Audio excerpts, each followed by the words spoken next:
నమస్తే. నా పేరు డాక్టర్ నవీన్ రెడ్డి నిమ్మల. నేను శ్రీ హోలిస్టిక్ హాస్పిటల్‌లో ఎమర్జెన్సీ అండ్ అకాడమిక్స్‌ని హెడ్ చేస్తుంటాను. కొంతమందికి కిడ్నీలో స్టోన్స్ ఉన్నా గానీ, లేదా ఎప్పుడైనా అడ్మిట్ అయినప్పుడు మీ కిడ్నీ ఫంక్షన్ కొంచెం తేడా వచ్చిందని చెప్పినా గానీ, చాలామందికి భయం స్టార్ట్ అవుతుంది. ఏందంటే కిడ్నీస్ ఇంకా కంప్లీట్‌గా ఫెయిల్ అవుతాయా? మళ్ళీ నేను డయాలసిస్ వరకు వెళ్ళాల్సి ఉంటుందా?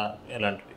సో, ఇలాంటి కొన్ని క్వశ్చన్స్ మనకు ఆన్సర్ చేయడానికి డాక్టర్ ప్రతిహాస్ రెడ్డి మా nephrologist at Sri holistic hospital మనతో పాటు అవైలబుల్ ఉన్నారు. Welcome doctor. నమస్తే అండి. సో ఈ సీకేడి అంటుంటారు కదా, క్రానిక్ కిడ్నీ డిసీజ్ అని చెప్పి. సో ఎప్పుడు దాన్ని సీకేడి అని లేబుల్ చేస్తాము, కొంచెం చెప్తారా? క్రానిక్ కిడ్నీ డిసీజ్ అనగా యూజువలీ కిడ్నీ పనితీరు 3 నెలల కంటే తక్కువగా ఉండడం. సో దాన్ని మనం ఎలా చూసుకోవచ్చు అంటే కిడ్నీ సరిగా పని చేయకపోవడం. అది ఫిల్ట్రేషన్ ప్రాబ్లం అయి ఉండవచ్చు, లేదంటే electrolyte abnormalities like sodium, potassium ఇటువంటి ఎలక్ట్రోలైట్ అబ్నార్మాలిటీస్, లేదంటే కిడ్నీ స్ట్రక్చర్లో అబ్నార్మాలిటీస్, ఇంకా కిడ్నీ పనితీరు తక్కువగా ఉండడం, ఆర్ కిడ్నీలో ప్రోటీన్ అన్నది ఎక్కువగా లీక్ అవ్వడం. ఇది యూజువల్గా మనం మోర్ దెన్ 3 months 3 నెలల కంటే ఎక్కువగా ఉంటే దీన్ని మనం సీకేడీగా అనుకుంటాం. సో దీన్ని అది ప్రూఫ్ అంటే మనం దాన్ని డయాగ్నోస్ చేయడానికి మనకి వేరియస్ టెస్ట్స్ ఉంటాయి. అలానే patient history and ultrasound, urine test, యూరిన్లో ప్రోటీన్ ఎంత లీక్ అవుతుంది, ఇలా కొన్ని టెస్ట్ చూసుకొని మనం అది సీకేడియా లేకపోతే అక్యూట్గా కిడ్నీ పనిచేయట్లేదా అన్న నిర్ధారణకు వస్తాం. సో దీన్ని మీరు డయాగ్నోస్ చేయడానికి ఇందాక కొన్ని టెస్ట్ చెప్పారు. సో ఎగ్జాక్ట్లీ కొంచెం ఆ టెస్ట్ గురించి వివరంగా చెప్తారా? పేషెంట్స్ కానీ, జనరల్ పాపులేషన్ కానీ, లేదంటే patients with hyper tension, diabetes, BP, sugar ఉన్నవాళ్ళు, కార్డియాక్ ప్రాబ్లం, కార్డియాక్ డిసీజ్ ఉన్నవాళ్ళు ఎవరైనా కానీ రెగ్యులర్గా ఈ కిడ్నీ టెస్ట్ అన్నది చేయించుకుంటూ ఉండాలి. ఎందుకు అంటే ఒకటి కిడ్నీ పనితీరు ఎలా ఉంది అని తెలుసుకోవడం. జిఎఫ్ఆర్ అని మనకు ఒకటి ఉంటుంది. యూజువలీ 60 కంటే తక్కువగా 3 నెలల కంటే ఎక్కువగా ఉంటే దాన్ని మనం సీకేడీగా అనుకుంటాం. సో అండ్ యూరిన్లో ప్రోటీన్ వెళ్ళడాన్ని యూజువల్గా మనం 2-3 టెస్టులు ఉంటాయి. లైక్ 24 గంటల్లో మూత్రంలో ప్రోటీన్ ఎంత లీక్ అవుతుంది అదొకటి చేయొచ్చు, లేదు అంటే యూరిన్ పీసీఆర్ అని ఉంటుంది, లేదంటే యూరిన్ ఏసీఆర్ అని ఉంటుంది. నెఫ్రాలజిస్ట్ ఒపీనియన్ ప్రకారం మనకు ఆ మూడిట్లో ఏదో ఒక టెస్ట్ చేసుకొని యూరిన్లో ప్రోటీన్ లీక్ అవుతుందా లేదా, ఒకవేళ అది అవుతుంటే అది టెంపరీగా అవుతుందా లేకపోతే పర్మనెంట్గా అలా ప్రొలాంగ్డ్గా యూరిన్లో ప్రోటీన్ లీక్ అవుతుందా లేదా అన్నది చెక్ చేసుకోవాలి. దాంతోపాటు యూరియా అండ్ క్రియాటినిన్. సో దీంట్లో మనకి కిడ్నీ ఫిల్ట్రేషన్ ఎంత అవుతుంది అన్నది ఒక క్లారిటీ వస్తుంది. సో అందరికీ ఈ యూరియా క్రియాట్ బట్టి సీకేడీ అని చెప్పలేము. కొందరికి అది టెంపరీగా ఎక్కువగా ఉంటుంది, కరెక్ట్ ట్రీట్మెంట్ తీసుకోవడం వలన నార్మల్ అయ్యే అవకాశం కూడా ఉంటుంది. కొందరికి అది యూరియా క్రియాటిన్ అని పెరుగుతూ వెళ్తుంది. సో అది అలా పెరుగుతూ వెళ్తున్నప్పుడు మనం ఏ కారణం వల్ల అది పెరుగుతుందో చూసుకోవాలి. యూజువల్ కామన్గా హార్ట్ ప్రాబ్లం, బీపీ, షుగర్ ఉన్నవాళ్ళు, ఏజ్ ఎక్కువగా ఉన్నవాళ్ళు, వృద్ధులు, వీళ్ళల్లో ఈ సీకేడీ ప్రాబ్లం ఎక్కువగా వచ్చే ఛాన్స్ ఉంటుంది. సో ఈ క్రియాటిన్ అన్నది పెరగడానికి వన్ ఆఫ్ ద మెయిన్ కారణం షుగరు, బీపీ కంట్రోల్లో లేకపోవడం మరియు నెఫ్రోటాక్సిక్ డ్రగ్స్ అంటే కిడ్నీని డ్యామేజ్ చేసే డ్రగ్స్ ఎక్కువగా తీసుకోవడం. One of the common nephrotoxic drug ఏంటంటే పెయిన్ కిల్లర్స్. సో మనము డాక్టర్ ప్రిస్క్రిప్షన్ లేకుండా కౌంటర్ మీదకి వెళ్ళి తలనొప్పి వచ్చినా, కాలు నొప్పులు వచ్చినా ఇష్టం వచ్చినట్టు పెయిన్ కిల్లర్స్ తీసుకోవడం వలన ఈ కిడ్నీ పనితీరు ఇంకా ఎక్కువగా తగ్గే అవకాశం ఉంటుంది. మెయిన్గా మనం urea, creatinine, electrolytes, complete urine examination and యూరిన్లో ప్రోటీన్ వెళ్తుందా లేదా, ఇవి కాకుండా కిడ్నీ సైజ్, ఇది మనకు అల్ట్రాసౌండ్ కేయూబీలో తెలుస్తూ ఉంటుంది. సో ఇవన్నీ బేసిక్ టెస్ట్ తెలుసుకుంటే మనకి కిడ్నీ ప్రాబ్లం ఉందా లేదా, లేదంటే ఏకేయా అంటే అక్యూట్ కిడ్నీ ఇంజూరియా, టెంపరీ ప్రాబ్లమా, లేదంటే పర్మనెంట్ ప్రాబ్లమా, సీకేడీ అనే నిర్ధారణకు వచ్చే అవకాశం ఉంటుంది. సో వీళ్ళకి ఒకసారి టెస్ట్లో కొంతమందికి నార్మల్ అవుతుంటుంది, సెకండ్ టైం టెస్ట్ చేసినప్పుడు 1 week or 10 days తర్వాత. ఇంకొంతమందికి చేసినా కానీ అలాగే ఉంటుంది. సో అలా 3 months పైన ఉంటే మీరు సీకేడీ అన్నారు. సో కొద్దిమంది ఎందుకు సెట్ అవుతారు, ఇంకొద్దిమందికి ఆ రిస్క్ అనేది ఎక్కువ ఉంటుంది, ఎలాంటి వాళ్ళలో ఉంటుంది అన్నమాట.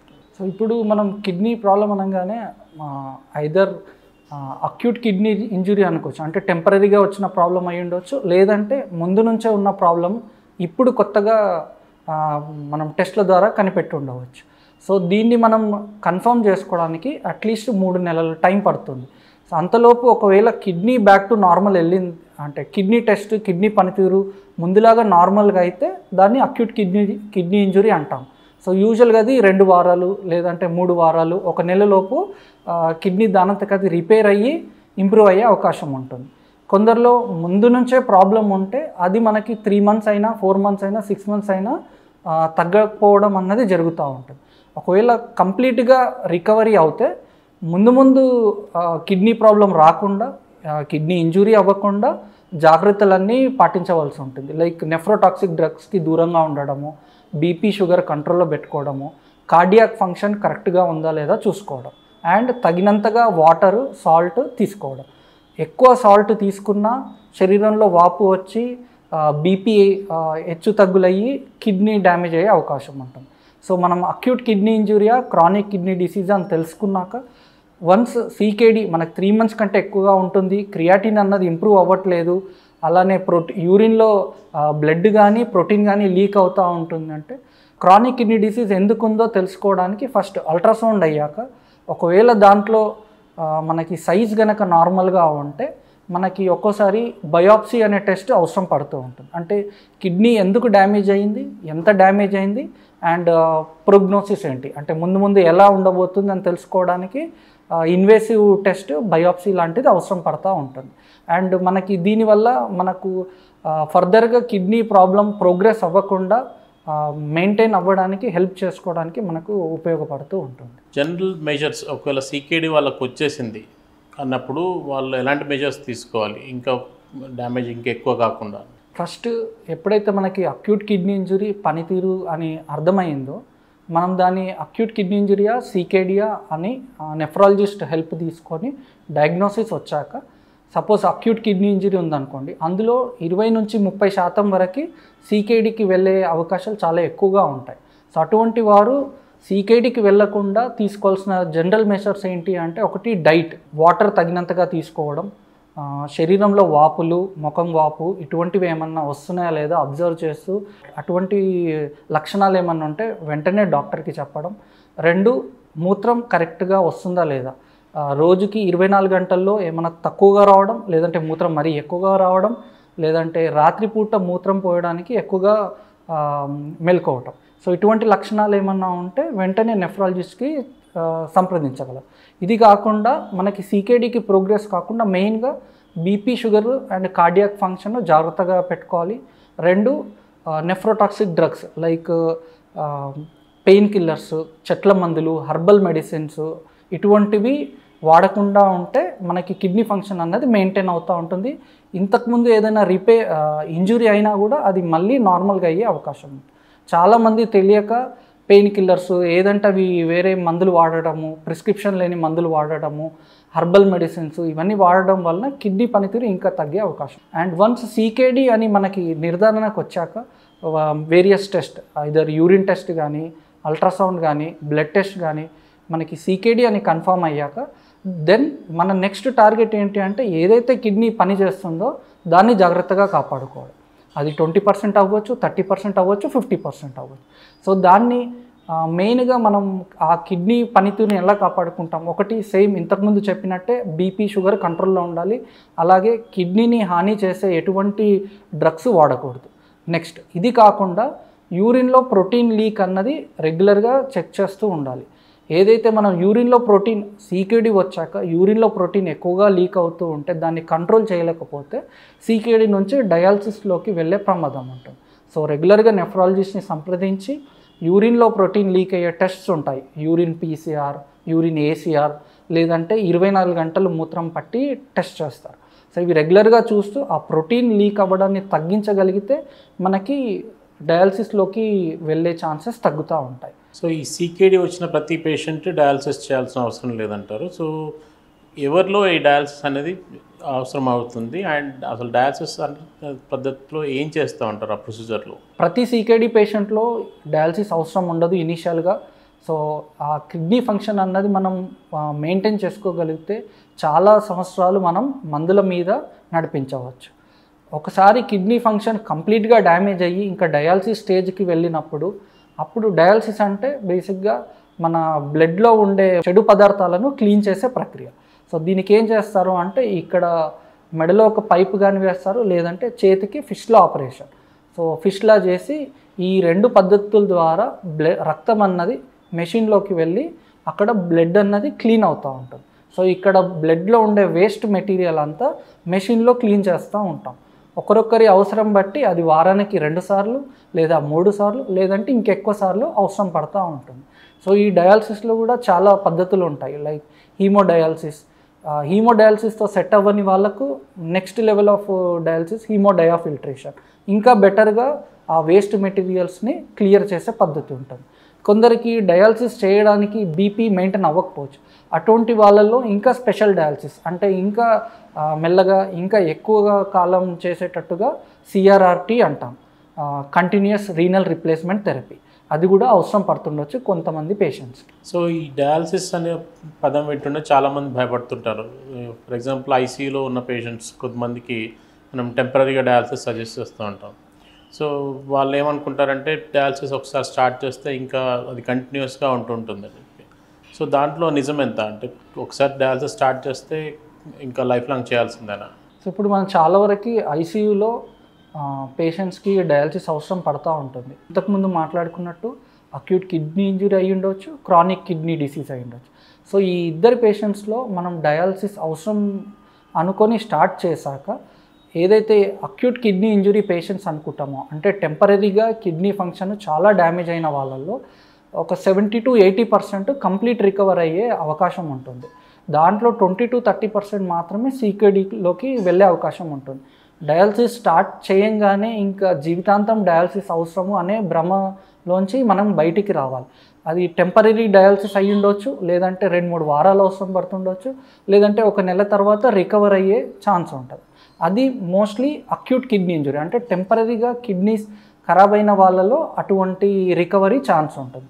బట్ క్రానిక్ కిడ్నీ డిసీజ్ అంటే కిడ్నీ పనితీరు ఆల్రెడీ తక్కువగా ఉన్న వాళ్ళలో డయాలసిస్ నుంచి బయటికి వచ్చే ఛాన్సెస్ చాలా తక్కువగా ఉంటుంది.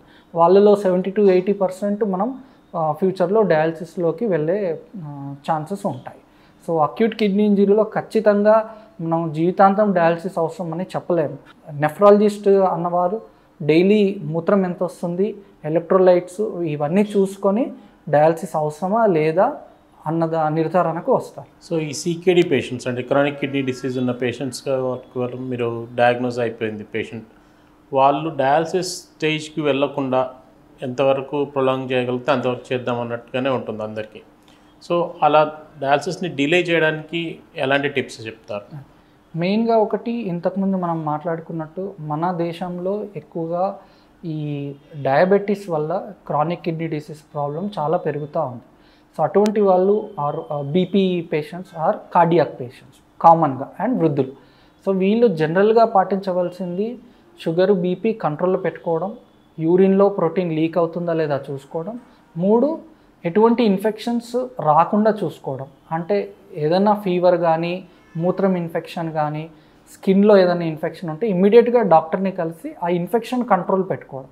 సో ఇన్ఫెక్షన్స్ ఎక్కువగా వచ్చినా కూడా ఈ సీకేడీ అనేది త్వరగా డయాలసిస్లోకి వెళ్ళే అవకాశం ఉంటుంది. సో మెయిన్గా ఇన్ఫెక్షన్స్ రాకుండా చూసుకోవడం, లేదంటే ఇన్ఫెక్షన్స్ వచ్చాక దాన్ని కరెక్ట్గా ట్రీట్మెంట్ తీసుకోవడం. And BP sugar and cardiac patients రెగ్యులర్గా రీనల్ పారామీటర్స్ చెక్ చేసుకుంటూ యూరిన్లో ప్రోటీన్ ఎక్కువ లీక్ అవ్వకుండా ఆ మెడిసిన్స్ కరెక్ట్గా వాడుతూ అండ్ ఫ్లూయిడ్ ఇంటేక్. సో ఇప్పుడు సీకేడీ పేషెంట్స్ అనగా మీ యూరిన్ అవుట్పుట్ బట్టి మీ ఎడిమా అంటే కాళ్ళలో వాపు ఉందా లేదా మీ గుండె పనితీరు బట్టి నెఫ్రాలజిస్ట్ అన్న వాళ్ళు క్లియర్గా ఎంత వాటర్ తీసుకోవాలి డైలీ, ఎంత సాల్ట్ తీసుకోవాలి అన్నది మీ టెస్ట్లు బట్టి మీకు క్లియర్గా చెప్తారు. అది రెగ్యులర్గా ఫాలో అవుతూ and at the same time కిడ్నీకి హాని చేసే డ్రగ్స్ అన్నిటిని అవాయిడ్ చేయాలి.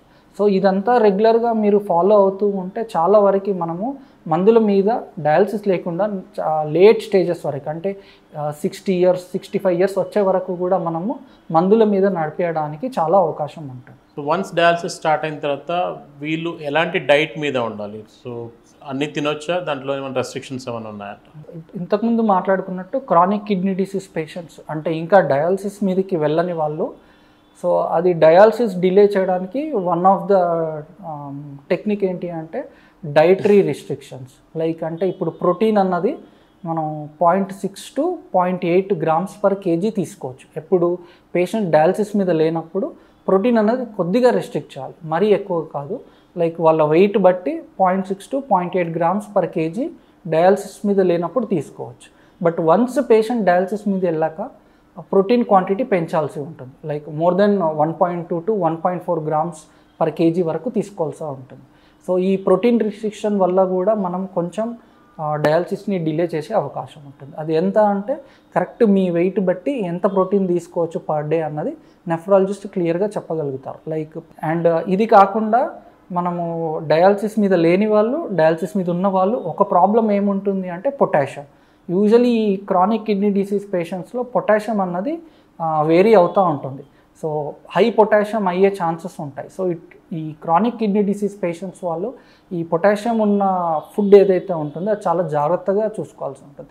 ఆల్రెడీ డయాలసిస్ మీద ఉన్న వాళ్ళైతే హై పొటాషియం ఉన్న కోకోనట్ వాటర్ ఇటువంటివి అవాయిడ్ చేయాలి. లేదంటే fruits with high amount of potassium like mango or grapes, berries with lot of potassium అవి అవాయిడ్ చేయాలి. సో మరి డయాలసిస్ మీద ఉన్న వాళ్ళు ఎటువంటి ఫ్రూట్స్ తీసుకోవచ్చు?